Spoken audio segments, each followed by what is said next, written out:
siyaphambili. Praise the Lord.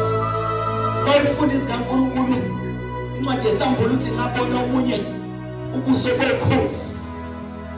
Ngabona esinye isidalwa sinobuso abantu bazalwane bekhozi nyene namandla. Ngabona omunye ubuso besidalwa unjengobuso bengonyama. Hallelujah. Jesus. Amen. Ngabona omunye ubuso kunobuso bethoki. Hey. Yeah. Amen bazalwane. Hallelujah. Esidala sasinobuso bomuntu. Amen. Praise the Lord. So i-character kaKristu ikithini bazalwane? Ukhozi inyoni ephakeme kakhulu, inyoni engashi nje noma yini, indiza ivula amaphiko kanje. Uma sizokhonza uNkulunkulu ngomoya, asifani nezinyoni zonke. Sinomoya wokhozi. We go higher and higher and higher. Bazalwane siphakame, sibuka intombi zikaSathane sibheke phansi, sivula amaphiko ngoba sinamandla. Praise the Lord. Uma ubamba ingonyama, ayibambe igama lenkosi, asibaleki bazalwane. Ngoba yini na sinengonyama ngaphakathi kithina, ingonyama iyabhonga eshathini, ingonyama yomndeni kaJuda ingaphakathi kithina, alibambe iwundlu. Hallelujah. Ubuso bethole simnene.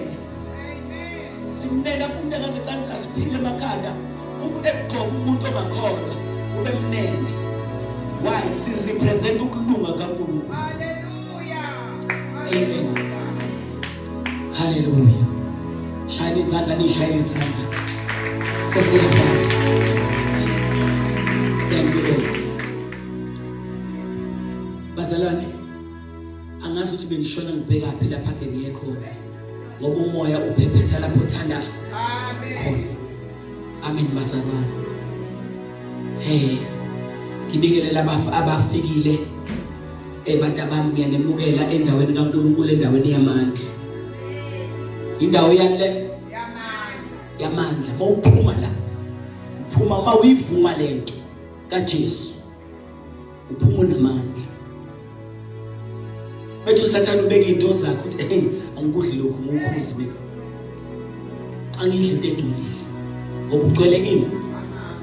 Mawufuna incwadi yamahubo ithi ababi banjengamakhoba aphephetha umoya. MawuSathane ethi baphephuka amandla banawo. Uma ufuna incwadi yeZaga 28 abalungileyo banesibindi njengengonyama. Hallelujah. Angibonge ivangeli. Hallelujah. Ake nishayele izandla ukuthi nibahle. Thank you Lord. Ngizoba mfishane bazalwane lo 10 minutes osele. Hallelujah.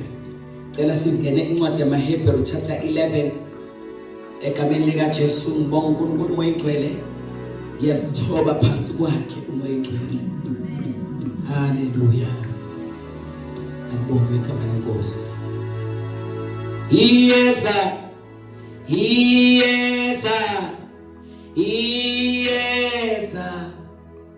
masinyane bonke amehlo azoyibona inkosi uJehova. Iyeza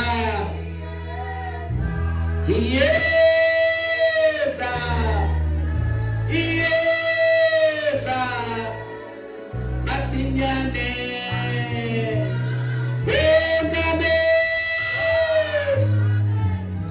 amehlo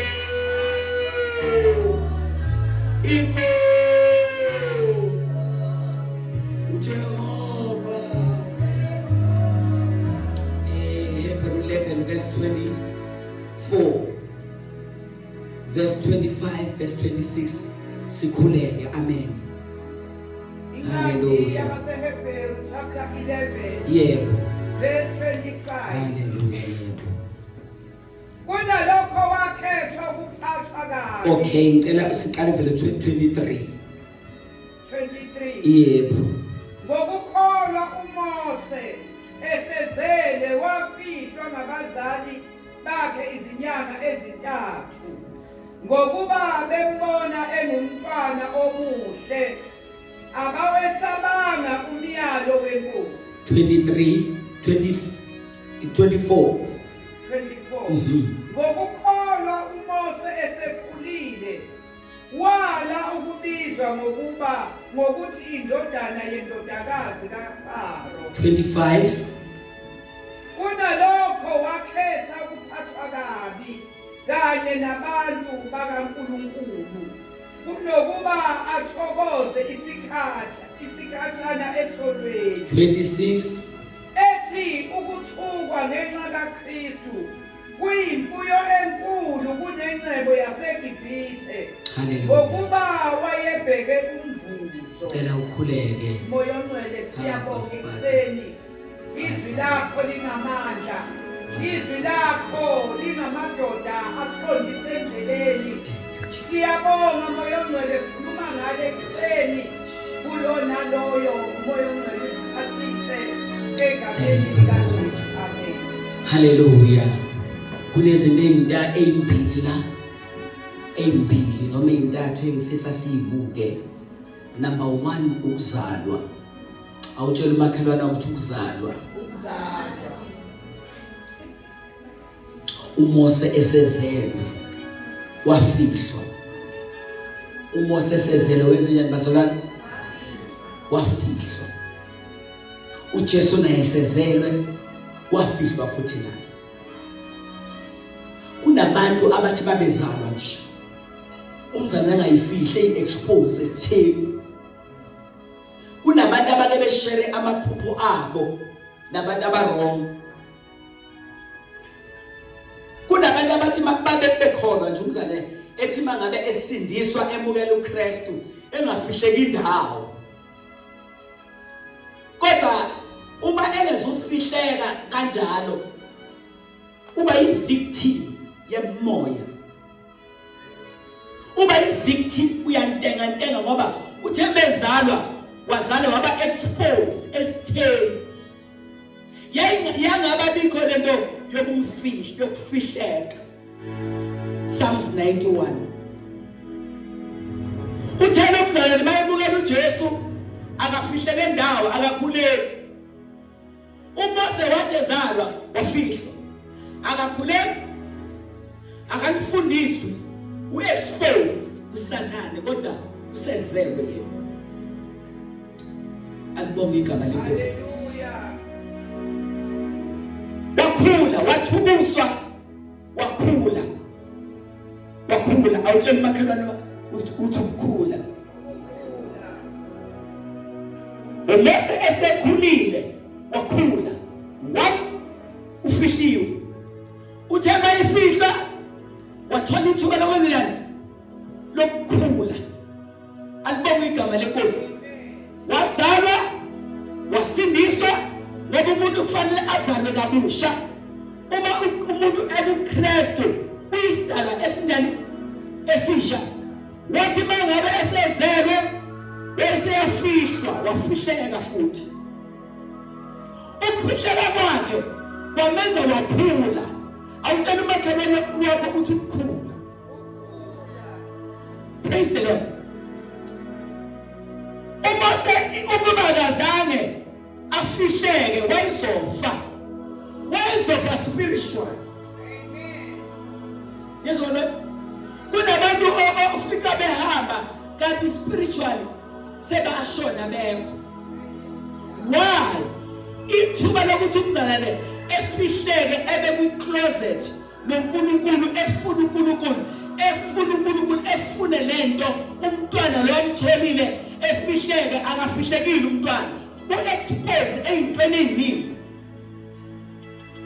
Kunabazane nje abasangena nje ku-social media umzalwane ufice engena ku-social media ethatha nabantu angabazi abathuka inhlamba abanye bethumele ngisho izitho zemzimba yabo bethumele umzalwane o-expose ongafihlekile.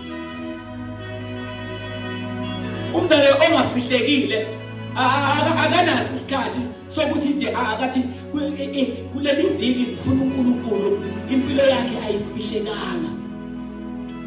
Indlela uMose owazaleka ngayo wazaleka esikhathini esibi esinjengalesi lapho uSathane ebulala kwasani. Yesho bezane uMoses uzozalwa esikhathini esinjengalesi lapho uSathane ebulala kwasani esindisiwe. Mangithi ebulala kwasani edudula kwabani uthi kubhekwe ezonweni ngoba inkokhelo yesono iwukufa. Akubonga ivangeli. So uma uMoses ezalwa kule era enzima efana nale esikuyona ukuthi wonke umuntu fanele ebe ebhawile esonweni. That is the mandate bazalwane yamadimoni nomkhathi ukuthi benzeni bathanda isono, benzeni babuyele emuva, baqale phansi badle isono kodwa behlale ngaphakathi. Ningabashiyi bekhiphi kodwa abahlale befe kodwa spiritual. Kodwa icloset kaMoses ukuthi efihleke yena wathola ithuba lokukhula.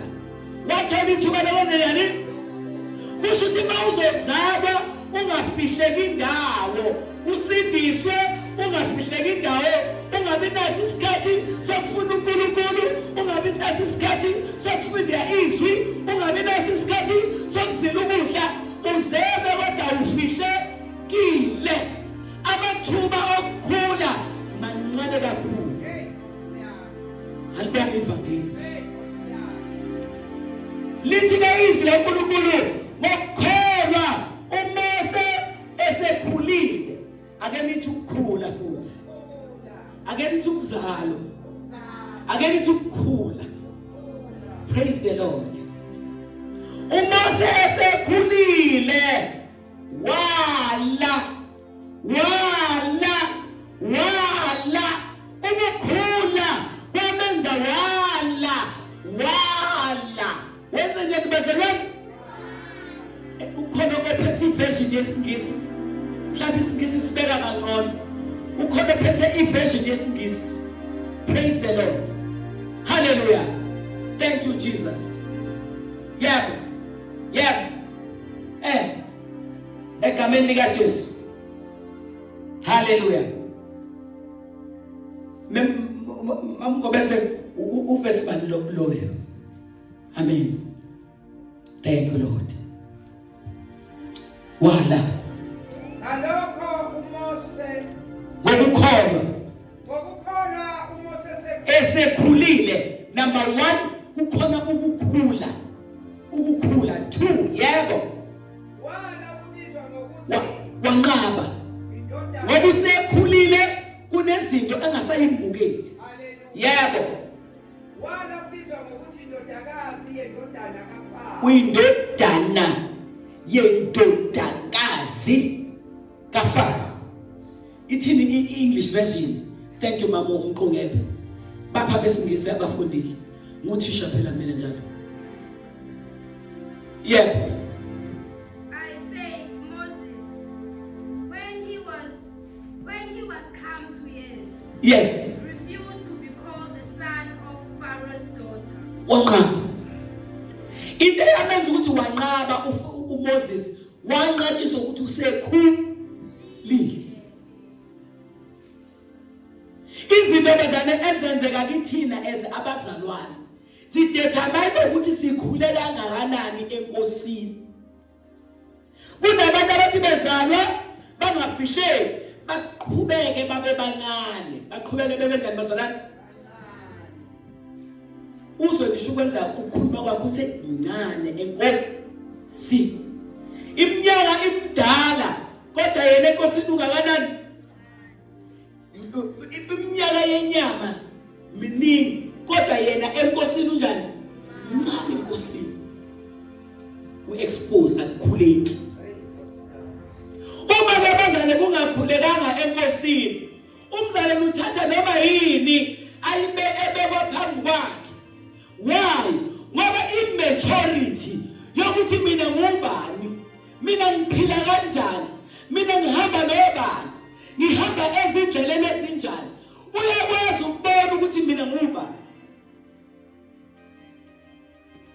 Akabongozana. Uyabona lengane nje bikhasala lengane encane nje ihamba la. Uma ibona uMese iyawuthatha ufaka emlonyeni. uma lo mese ngomdonsa kabi kule ngane ingahlephukile imali. Uma ibona ingishinga ingadla amaphilisi ifica amaphilisi iyathatha iyadla. Why? Ayikakwazi ukubona ukuthi amaphilisi awadlile. Ayingozi. Same thing bazalwane kubantu abazozalwa bemukele uJesu ebese bengashihleki akukhuleki enkosini. Umzalwane ukhuleka wedwa uma ndawonye nango-2030 uma ebesekhona uyobe ndawonye wedwa akuyeki phambili impilo yakhe yokomoya imi ndawonye uye phambili uye muva. Yini eyenza lokho? Umzalwane u-expose kakhulu kwispirithi saseGibhithe. Haleluya. Wala wanqaba wenza njani? Ukubizwa ngokuthi uyindodana yendodakazi kaFaro. uFaro omele izwe, omele umhlaba, omele izinto ezikhona emhlabeni. UMoses waba namandla okunqaba. Ake sisho sonke sithi nqaba. Akuyeke bazalwane into ejabulisa ingqondo yethu okufanele siyenze. Akuyeke into ejabulisa inyama yethu okufanele siyenze. Fanele sibuke kubazalwane ababhaliwe kule ncwadi yomthetho ukuthi bona baphila kanjani, alibaphi igama lenkosi, benza njani bona. Asikwazi bazalwane to do as we please, yet we are going to heaven, but we are carrying many things because we want to entertain indodakazi kaFaro eyithina eyinyama yethu emhlaba esiphila kuwona. Ayihambi kanjalo lento. Alibonge uvu. Awutshela umakhelwane ukuthi ayihambi kanjalo lento. Praise the Lord. Akuhambi kanjalo. Akuhambi ungaqhubeka uhambe kanjalo kodwa ngenze ngamakhalicile ngusana. Akuhambi kanjalo. Akuhambi kanjalo. Haleluya. Uma sifuna ukumbona uJesu uma eqhamuka akufanele si-entertaine indodana yendodakazi kaFaro. Kumele ilokho bazalwane, kumele izwe, kumele ingqondo, kumele injabulo yakho yalomhlaba. Fanele sikhethe la. Uma sewubukela uJesu uyanqatshwa. Kunezinto okumele uzenze njani? Uzinqabe. Awusivuma zonke wena. Akufanele ube uvuma.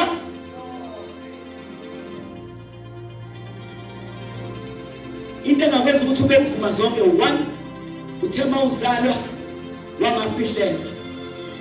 Two, uthe mawungafihlekile akukhulekanga. Uthe mawungakhulekile udla noma yini njengengane ekhasa. Akabonga sana. Sengiyavala bazalwane. Yebo mama uNgobese, vala ngaleli. Kunalokho yebo verse 25 yebo. Verse 25.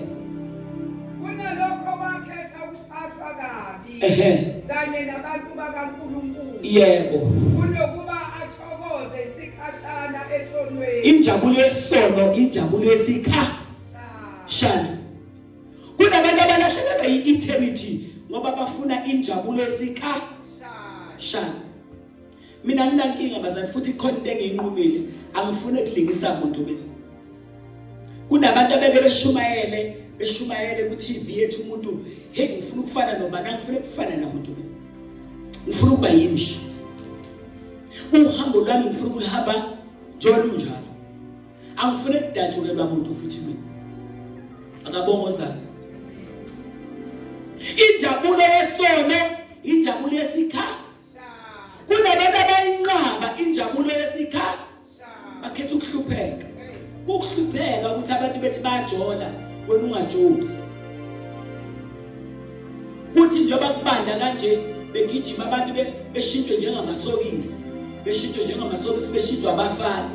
umfana eshintshwa amantombazane njengamasokisi wena uyigoqe ngengubo yakho uvule iBhayibheli lakho ukuhlupheka ngoba lelizwe kuyini lokho ukuhlupheka lokho kuhlupheka kuyakhethwa akuzenzakaleli kwenziwa nje bazalwane kuyakhethwa angibongivakeli uyakhetha ukuthi udle manje ufinguna phakathi noma uhlupheke manje uphila inguna phakathi siyakhetha la umbuso wokukhetha lo mbuso umbuso nje bazalwane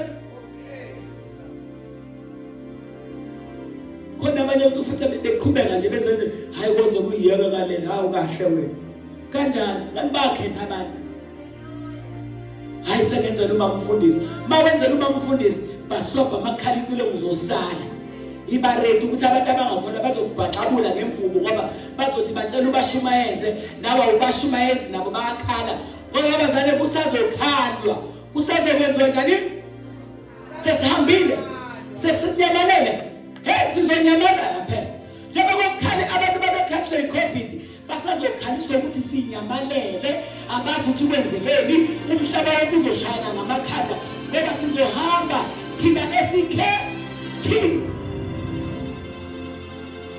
kuzohamba abangazalwane abakhethile banqaba banqatshiswa yini ukuthi sebekhulile enkosini banqatshiswa ukuthi bakhulile enkosini ingozi ukungafuni ukukhula enkosini uma ufuna ukukhula enkosini uba expose kuzo zonke izinto uthelelele yonke indawo why you are exposing yourself to devil and therefore our chances to grow up and become someone olindele uNkulunkulu ngelina they are very slim.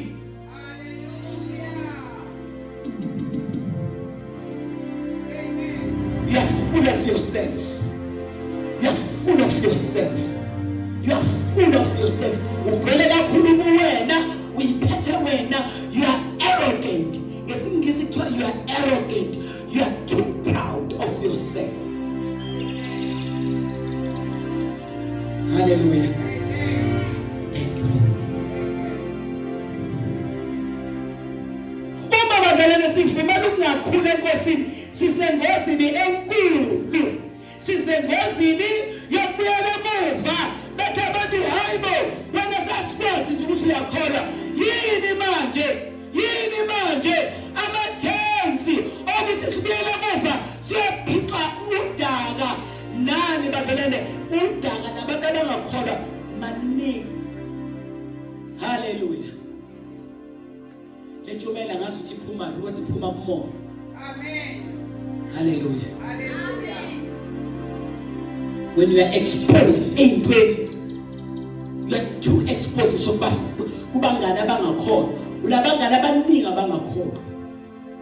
Futhi awubashumayeze futhi ngoba masufikile uyasaba ukuthi bazothi uthini manje ngoba manje wena hey wena uhamba nathi wena. Amen. Amen. Sengiyavala wakhetha ukuhlupheka. Wakhetha kini? Ukuhlupheka enyameni ukukhonza uNkulunkulu. Abantu belele bebuka amandiya uTV nakhuluma isiZulu. Kusazofika namaChina futhi akhuluma isiZulu. Ukuze usathane ebambe bonke abantu abafuna uba amadodana amadodakazi kaFaro. Abantu aba-investe impilo yabo ey'ntweni zalomhlaba bayikhatha spiritual. Akabongozayo. Amen. Bala wanqatshiswa ukuthi ukhulile enkosini ngoba uma kwi-closet khona indawo la afihleka khona, khona indawo lapho athi noma ephuma esikoleni ethi baba sengikhona Nkosi, baba ngeke ngenze lutho ngaphandle kwami. Khona izwi alifundayo elithi enhlizweni yami ngiyalondizwi ukuze ngibone kuwe. Bathi bedla bebamba amaKentucky ethi ngiyafasta namhlanje, ngiyafasta ngoba angithandi ukubizwa ngokuthi ngiyindodana yendodakazi kaFaro. Thank you, Lord. Hallelujah. Siyahamba bazalwane. Siqonde ekhaya, siqonde phi bazalwane? Hallelujah. wakhetha ukuhlupheka kunokuthokoza isikhashana isono siyakintaza phela futhi usathane mesibeka futhi uyabeka athi ubekela ingane usathane ubekela ini izono ingane athi ingane ithatha ngisho umese ufake emloyeni ingawuboni ukuthi lo mese lo ibeke yawo ikhisho umuntu izosikeka uyinyoni ujolwane umzalwane onomoya kaJo uvele kufike nje umuntu nje ehamba ngesithuthuthi ngebhayisikili ethi hawu manje nkosami ngibona ngiyakusha ngifuna ukukusha akashonga nokuthi udaka akawuqedeli awuzwanga noma uthi shaya noma ngifuna ukukushaya noma ngifuna ngokushisa wezusha usuhamba naye awuhloni lutho nje haleluya uyakhasa usathana ukubamba ngento encane undizela phansi awunaso ispirithi sokhosi alibonga ivangeli ngicela siphakame sisiyathandisa sikhulelela umoya wokukhula sikhulelela umoya wokufihleka mawuzofihleka uba ngathi usasiphukupukana bakubona ugijima neBhayibheli uye enkonzweni baze babuze bathi kanti yini kuleli bandla nikhonza njalo kanti nonani umtshela ukuthi ngiyanqaba ukubizwa ngokuthi ngindodana yendoda ngikhetha ukuhlupheka ngoba ngiyazi ukuthi bangifihlekile ngizokhula mawufihlekile uzokhula kodwa mawungafihlekanga akukhuleki haleluya sivala amehlo sikhuleke akufanele kufika 2030 ube endaweni eyodwa nje hayi namehlo kamoya akabikho akuprophetheki kanjani ngamnazi ikhoyi kamoya zikhona wena conscious satha nje hayibo nginamadlebe kamoya akhona ukuthi why ufihlele kuphi kanti sitshele sifuna ukubona la ufihlele khona mawufihlele ku social media engenabo abazalwane kubona ukuphuma okungcono haleluya yebo bakithi sombonga leduma izulu linkele uzakubahlabelele uJesu fanele uJesu fanele